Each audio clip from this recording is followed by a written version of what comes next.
a fly. So this is Cochleomyia omnivorax, the fly.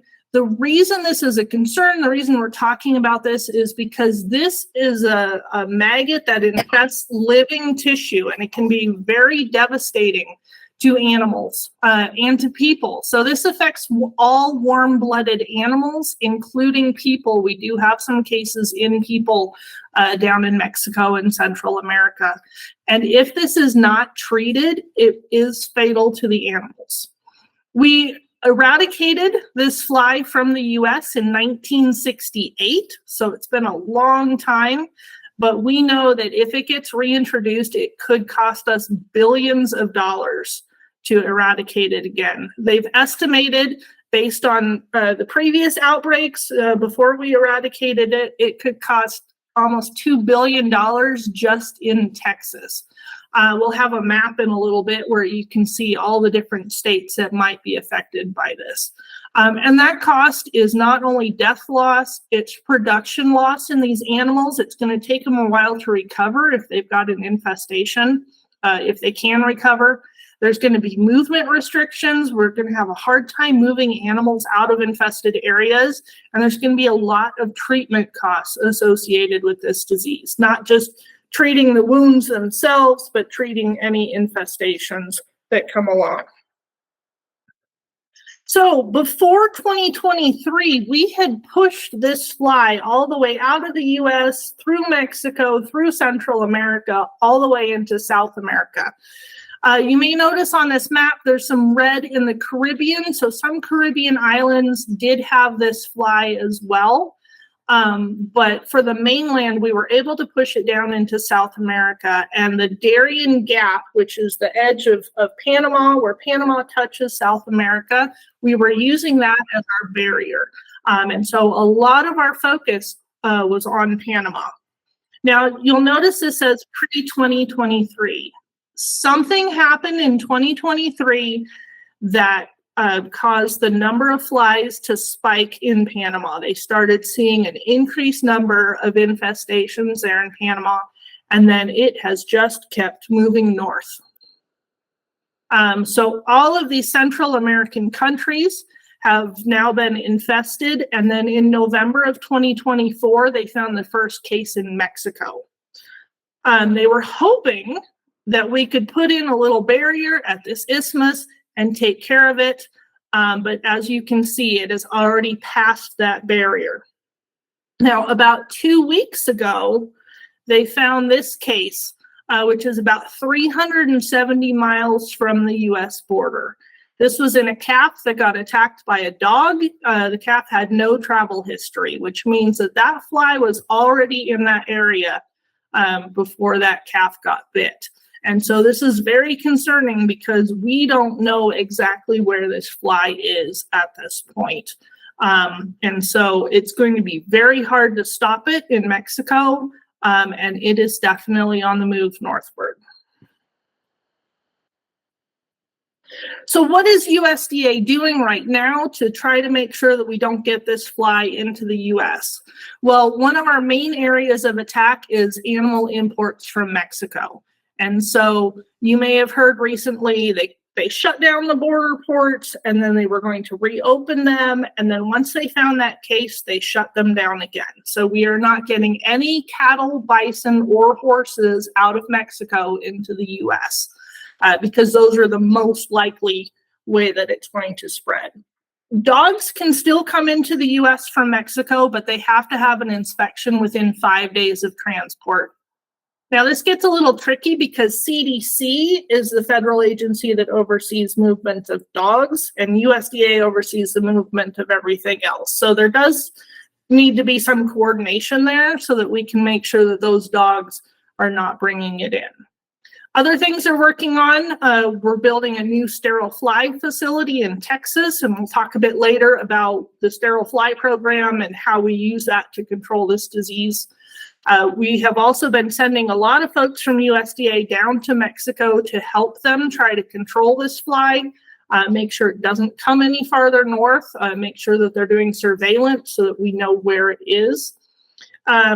They are also pulling out their old response plans and their guidelines and updating them. As you can imagine, a lot of stuff has changed since 1968. There's a lot of new treatments now and new knowledge about this. And so we're updating those response plans. All the states are working together as well on our response plans for the individual states. And then they're putting money into research, whether it is new baits for fly surveillance, whether it is new treatments, new control methods. We want to make sure that if this comes in, we are ready to go and we know what we're going to do. So I mentioned we did eradicate this fly from the US in 1968, but there have been 28 cases in the US since then.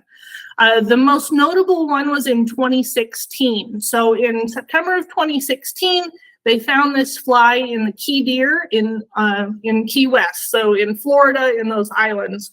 And it took them until March of 2017 to eradicate it.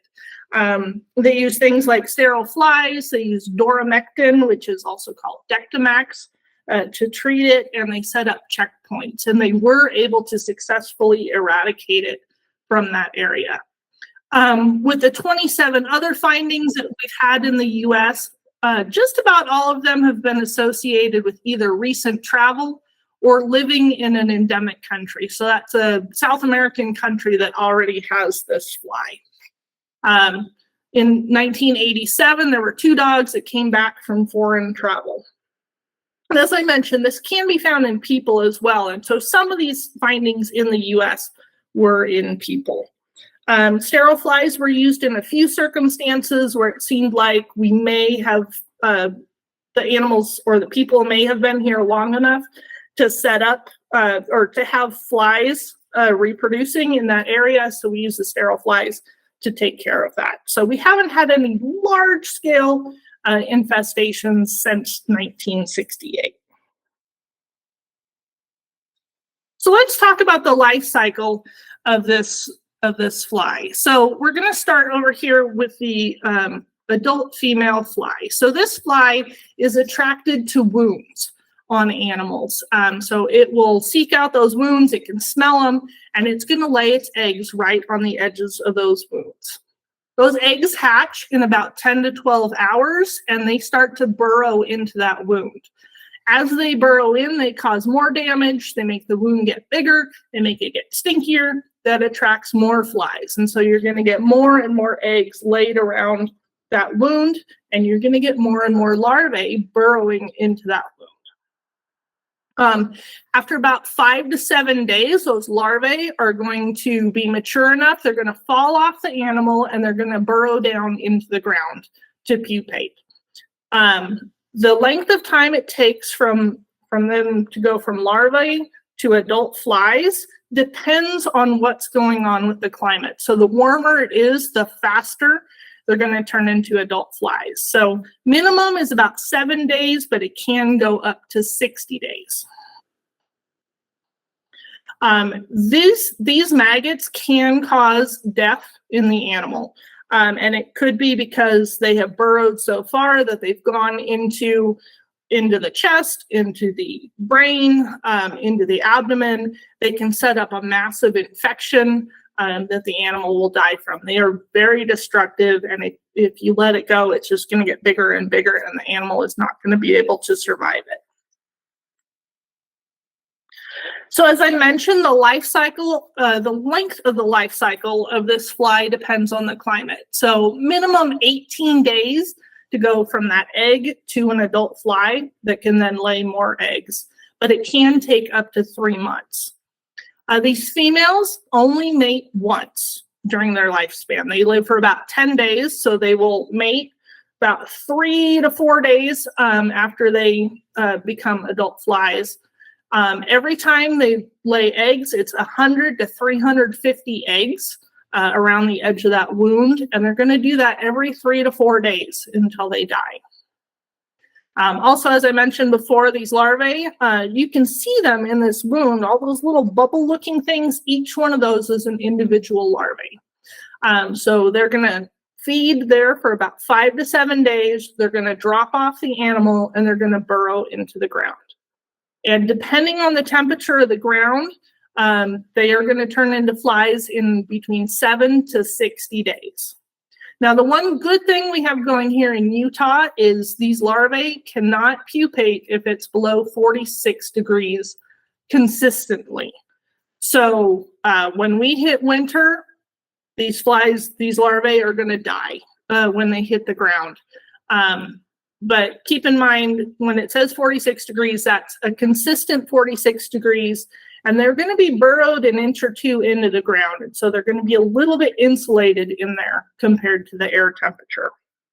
So we could, with our summer temperatures, possibly have this infestation during the warmer months, but then during the colder months, it should be killed off.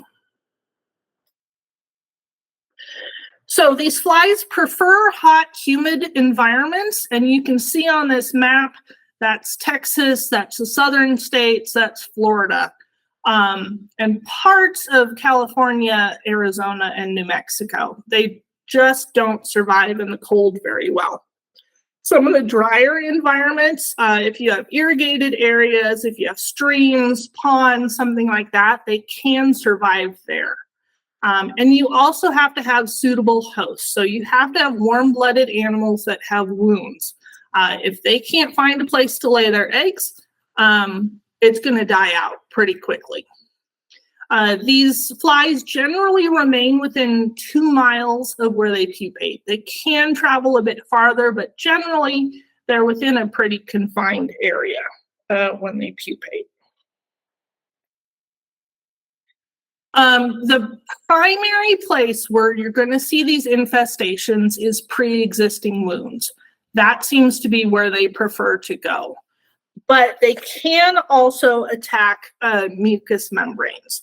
So cattlemen who have dealt with this disease before, back in the 60s, when we still had it, they were looking at their animals every day or every other day, because if they had a wound, you had to get out there and treat it and make sure that it didn't get infested with these screwworms.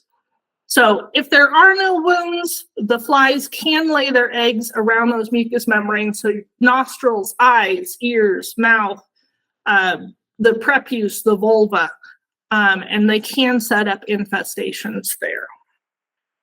As a little interesting note, I was told that team roping events started because of screwworm. They had to go out and treat these animals in the field or in the pasture, and so they'd send 2 guys out. They would rope them in the pasture, get them treated real quick, and then go on to the next animal. So just a fun fact there. And I do apologize if any of you are eating dinner. I do have a lot of gross pictures in here, but you guys need to know what this disease looks like. So I do apologize to those of you who have sensitive stomachs. So the signs of these wounds, you're going to have draining wounds that are going to continually get bigger. You may see some pus. You may see some swelling around these wounds. It is going to smell like death. Apparently, it is a very characteristic smell, and it just smells horrible. You may see masses of eggs laid around the edges of these wounds, and then the animals themselves are going to be weak, they're going to be tired, they're going to be depressed, they're going to feel very uncomfortable. They will go off feed sometimes just because they don't feel good, and they will also have decreased milk production. So even if your calves and your lambs are not affected themselves, they may become unthrifty because their moms just don't have milk because they just don't feel good. They're too busy fighting this off. Here's some pictures. There's a sheep tail where they got underneath the tail, lots of maggots, and then another picture on the neck. And if you look really closely, you can see a bunch of larvae inside that wound. Here's some dog pictures. Again, it's a little hard to see on these ones on the left, but there's a bunch of larvae inside that wound. Here's another one on the back. You can see the swelling around that opening. And over here, again, you can see those individual larvae inside these wounds. We have gotten quite a few calls from veterinarians and animal owners recently that we believe have bot flies or Cuterebra. And so I just wanted to take a minute to talk about the difference between screwworms and these Cuterebra that are much more likely to be seen. So this picture in the middle, the one on the left is the Cuterebra or the bot fly, and the one on the right is the screwworm. So the screwworms are much smaller. They're about ½ an inch long. They're more tapered, so you can see it's a lot more pointy than that Cuterebra, which is just a big cronky boy, basically. You're also going to see multiple larvae in a wound. The eggs for the screwworm are laid around the wound, whereas the Cuterebra, it's laid in the environment. So you're not going to see eggs when you have the Cuterebra on the animal, but you might see it with the screwworms. If you do have a very deep wound, you may only have a small opening, and it may be a little bit harder to see the screwworm larvae in there. But for the most part, you're going to see something where you can see multiple ones in there. Because they cause so much damage, you may also have other maggots from other flies as well. And so it's important, if you're sampling these, that you go as close to the middle of the lesion as you can, because that's going to be the middle of what's going on. And the ones around the edges are more likely to be some other kind of maggots. So these Cuterebra, they come from bot flies. These are also called warbles. And so these are much bigger. They're ½ inch to 1½ inches long, and you're only going to see one per lesion. Often you can see them moving around inside that hole. As I mentioned, these eggs are laid in the environment. It's usually around rodent or rabbit burrows. Those seem to be the most common bot flies that we see. So the larvae enter the animal through the nose or the mouth, and then they will migrate under the skin to where they want to go. Once they get there, they'll make a little breathing hole, but you can look in that hole and you can see these. If you are in doubt, submit the larvae. We'll talk a little bit about how to get those submitted on a later slide. Also, if you are removing these Cuterebra, be very careful. If you crush them or you break them in half while you're trying to remove them, it can cause an anaphylactic reaction. So just, if you're going to pull on them, just be very careful, go very slow so that you don't have those issues. So prevention, what's the best way to keep your animals safe if we do have an infestation? The main one is preventing wounds. And some wounds are man-made. So you're going to want to delay any procedures that are going to cause that fresh tissue to be exposed. So things like castration, dehorning, branding, shearing, even vaccination. A wound the size of a tick bite can get infected. And so you want to delay these until we're out of fly season. If we do have this going on. You also want to make sure that you're handling livestock with care, that you're not causing them to get cut while you're processing them, and then check your pens for sharp objects. I know it's kind of funny when we have so much barbed wire around, but if you have them inside a pen and you have a wire sticking out or something that they could get cut on, make sure that you take care of that before you process them. And also treat them for ticks. As I mentioned, tick bites can get infested with these flies. They also love umbilical cords. And so if you are calving or lambing during fly season, it is critical to get out there and get those umbilical cords treated, get them dried up so that they do not get infested. When you're treating these wounds, you want to treat them every 2 to 3 days until they're healed. It really does not take long for these eggs to hatch and your wounds to get infested. So you want to clean the wound with warm water and use a mild antiseptic, so something like dilute betadine, chlorhexidine, even the Vetricin spray. Put that on there because you don't want an infection. You want it to heal up as quickly as possible. If you do see larvae in there, remove them. Remove as many as you can. And if you think it's screwworm, submit them for identification. You're going to want to put something topical on the wound. So spray something on that wound and then treat the animal with insecticide if they are infested. So something like ivermectin will help kill those larvae. Anything that you can't see, and that topical treatment should take care of the ones that you can see. The EPA has a list of different pesticides that we can use against this fly, but if you look at that, some of these I don't think we can even use anymore. I think this list is left over from the 60s. So like malathion, probably not available, but permethrin sprays are still available. I use them when I was in practice. You can see them in the middle of this. They're actually called screwworm aerosols. And that's because they've got permethrin and they work against screwworms.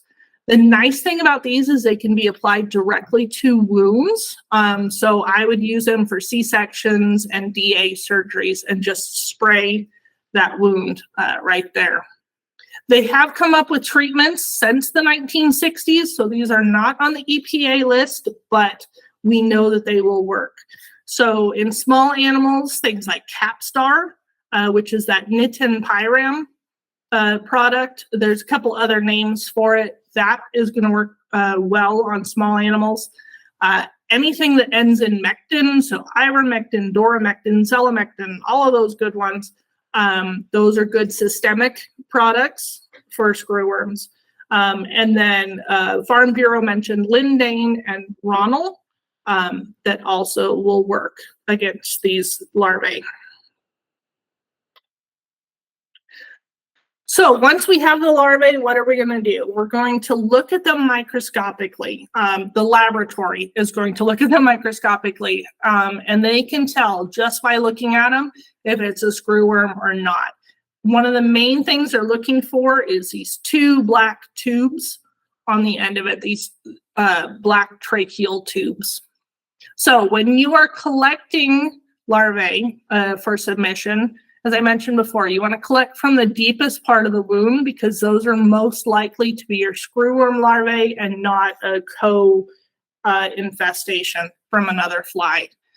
You're going to want to pull at least 10 if they've got it, and then you're going to want to put them in alcohol, not formalin, but alcohol.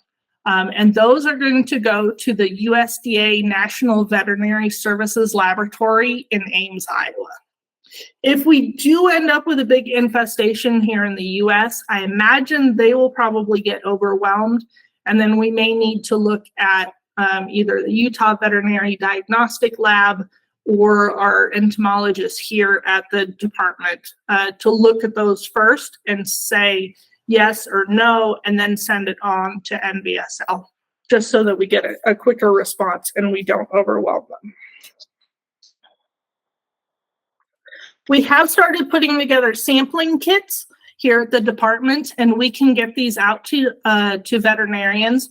We're going to put together a screwworm website that will have an order form on it.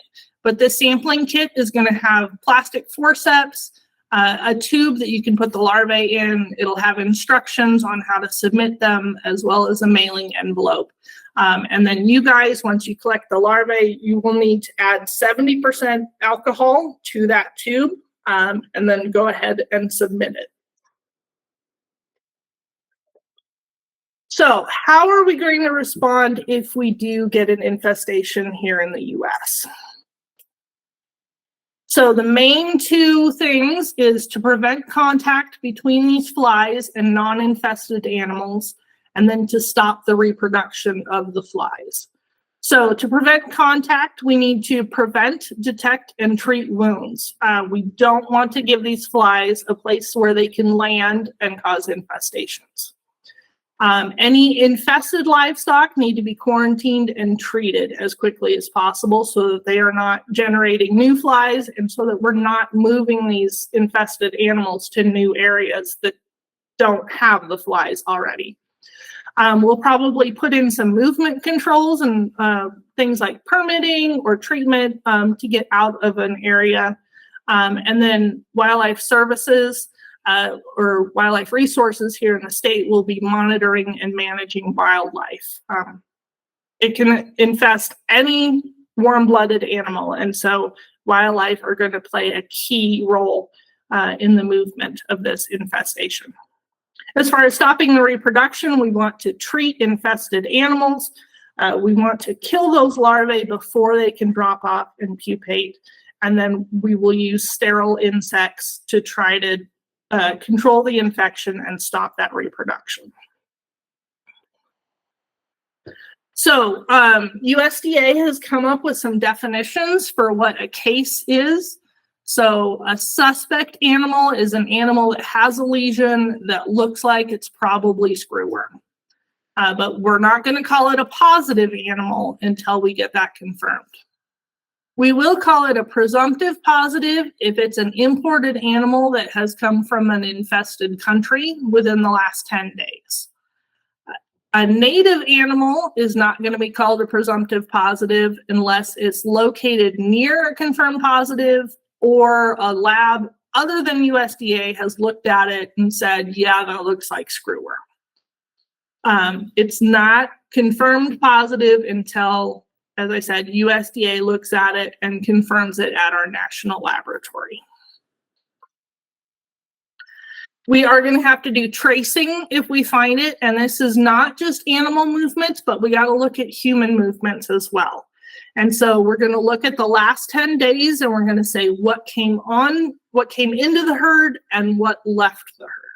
And the reason we want to know what came into the herd is so that we can figure out where it came from and what other herds might be infected. So let's say you bought something at an auction and it ends up being infested. Well, now we have to go back to the auction and figure out where that animal came from, what other animals were exposed to it, how many new herds do we need to go look at to figure out if they're infested as well.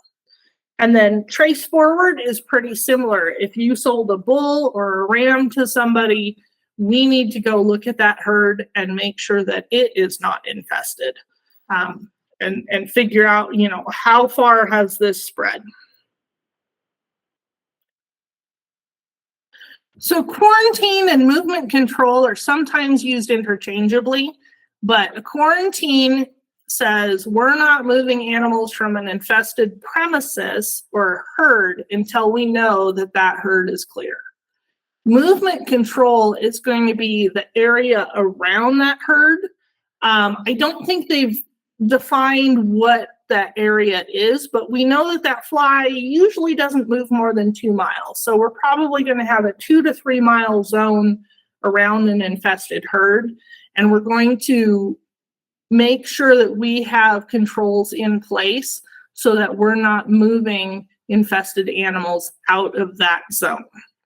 So at a minimum, we're going to want to look at those animals, make sure they don't have wounds and they're not infested. We may have permitting in place, or we may require treatment with insecticide. So either something on the outside of the animal or an ivermectin treatment. Depending on where those animals are moving, that could cause some withdrawal time issues, and we understand that. So we're looking at this very carefully as to what controls we're going to put in place. This is especially important if we're moving animals out of state, because if Utah has an infestation, other states are probably going to say, we don't want animals out of Utah. So by having some treatment or permitting requirements in place, we can say to the state veterinarians in those other states, look, we have controls in place to make sure that we are not sending you infested animals. It's not picking on the people in the area. It's just trying to protect livestock, people in the rest of Utah and in other states. There may be some cleaning and disinfection requirements. Once an animal dies, the larvae tend to die off pretty quickly, but if there are fresh carcasses and they're going to a landfill or something like that, we need to make sure that we treat those carcasses to kill off those larvae before that animal is moved. We also mentioned the fly pupates in soil, but it can also pupate in cracks and crevices. So like little crevices in livestock trailers below bedding. And so if a livestock trailer has had infested animals in it, we need to make sure that it's cleaned and treated with insecticide so that the next time we take it down the road, we're not spreading flies down the road. Also, if you're disposing of manure and you can see pupae in there, the best thing to do is to incinerate it or hit it with some sort of insecticide that's going to kill those off before they become flies. Okay, I mentioned sterile insects a couple times. So these are pupae that get exposed to gamma radiation, and that makes them sterile. They're not genetically engineered or anything like that. It's just straight radiation on these pupae. And then when they turn into adult flies, they are sterile. Remember, females only breed once in their lives. And so if they breed to a sterile male, they're not going to have fertilized eggs. And so they're not going to bring the next generation around. And so the idea is, as we release these sterile males, we're getting less and less fertilized eggs. And so eventually we're just going to have sterile flies, and we're not going to have any reproduction going on. So they like to use this technique if they find the larvae on an animal or a person that doesn't have any travel history, because that means we already have the fly in that area. Or if they have a travel history, but they've been here longer than 5 days. And we use 5 days because we know that some of those larvae may have fallen off and started pupating, and we may have flies showing up in that area in the near future. Currently, there is only one sterile fly facility, and it is in Panama. They can make about 117 million flies, sterile flies per week. They are building a new lab at Moore Air Force Base in Texas. It's going to take about 6 months until it is open, and it's supposed to produce between 60 and 100 million flies per week. Now, until we get an infestation here in the US, they're going to collect those larvae in Mexico on these cases, move the larvae to Texas, irradiate them, and then we will have the flies. And then once we have the flies and we start releasing them, we're going to release them for at least 9 to 12 weeks. It may go longer if we need to. So they have both ground release containers. So they put the pupae in there, and then as they turn into the adult flies, they can fly out of those release containers. They also have aerial dispersal. So they'll use fixed wing aircraft, and they will drop these containers out of the aircraft. And then when they hit the ground, they open up, and then the flies can come out. The goal is to release around 2,300 flies per square mile per week, which doesn't sound like a lot, but if you consider, if you look at Texas, there's 270,000 square miles in Texas, which is 600 million flies per week. So let's hope we never get into that situation where we have to cover that kind of area, because as you can see on the slides about the facilities, we don't have the capacity at this time to produce that many flies. Some, in a lot of areas, they'll release twice per week instead of just once per week, just to make sure that they're getting good coverage in that area.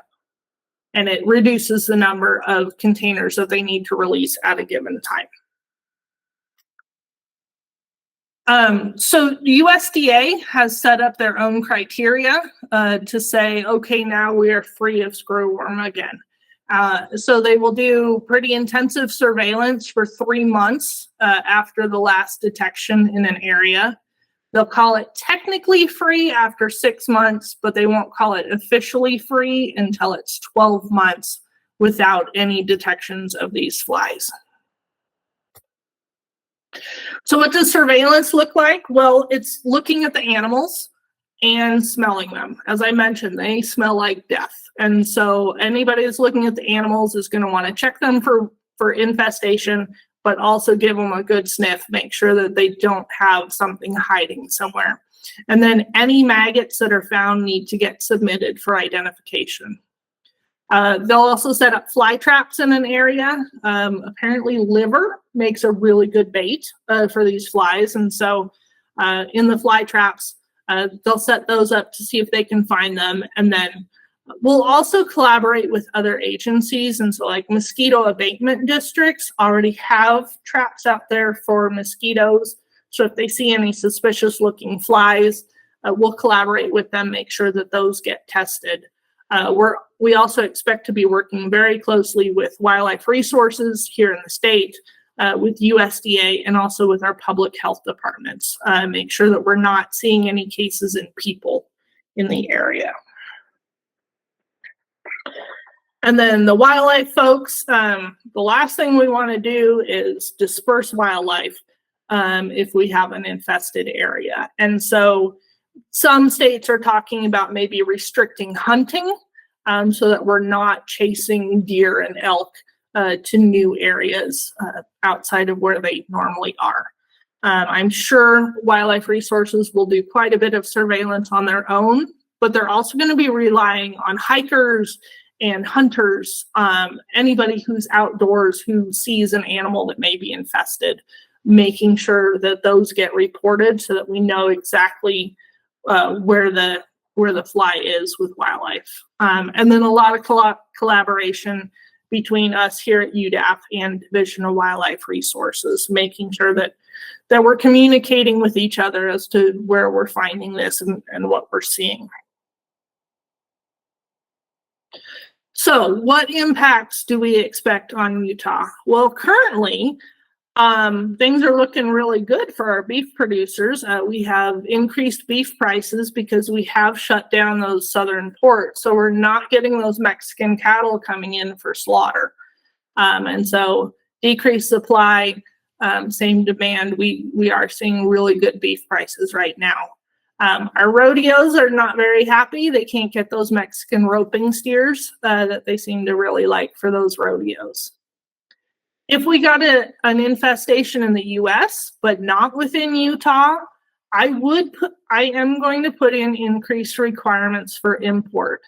So it may be a little bit more expensive to import animals here into Utah. I would probably put in a reduced time for the health certificate. So instead of a health certificate being good for 30 days, I'll probably say you have to do it within 5 days of import. Depending on where they're coming from, we may require that they be treated or that they have a permit to come into Utah, because I want to make sure that we are not bringing in infested animals. There may also be some restrictions on where animals can get exported to. So, if Texas has an infestation, we're probably not going to want to send animals to feedlots in Texas. They're probably not going to want to take them. Canada and other countries may also put export restrictions in. So it may be more difficult to export live animals to other countries. If we have an infestation here in Utah, we're going to quarantine the infested animals, make sure that they're not moving until we are sure that they are not infested. We'll have movement restrictions on the area, as I mentioned before.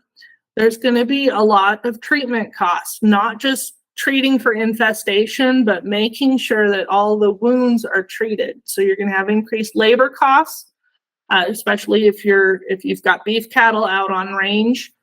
Having people go out and check those animals and make sure that they get treated so that they don't get infested. And then if they are, get them treated as soon as possible to minimize those damages.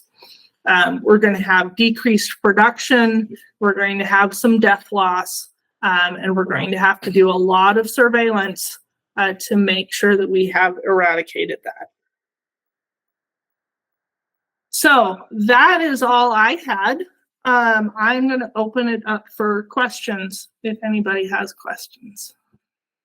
And my contact information is up here on the screen. So if you need to get a hold of me, if you have additional questions that you think of after this, feel free to reach out and email me or call me anytime. Maybe not 2 a.m, but you know, as questions come up or concerns come up.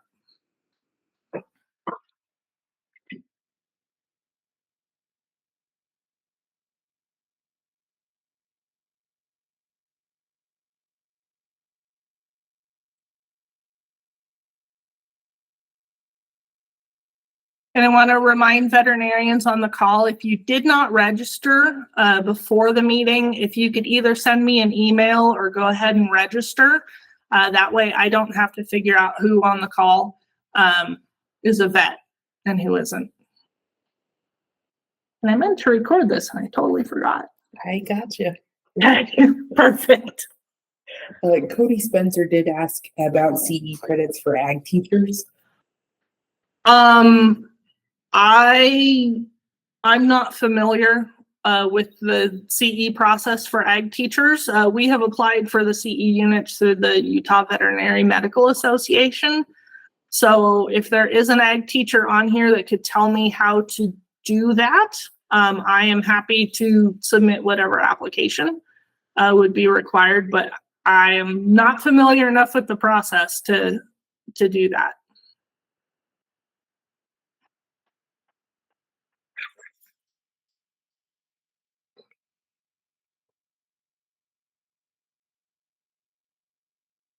Will your slides be made available for us to use? Eli Webster asked.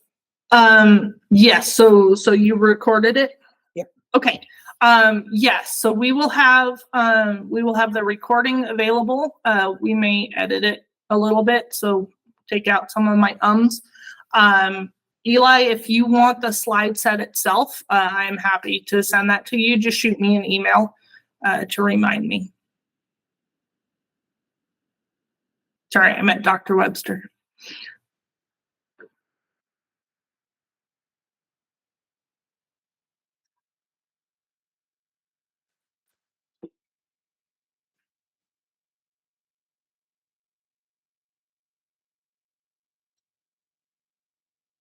Okay, well, I will hang out a bit if any of you do have questions, but feel free to drop off and enjoy the rest of your evening.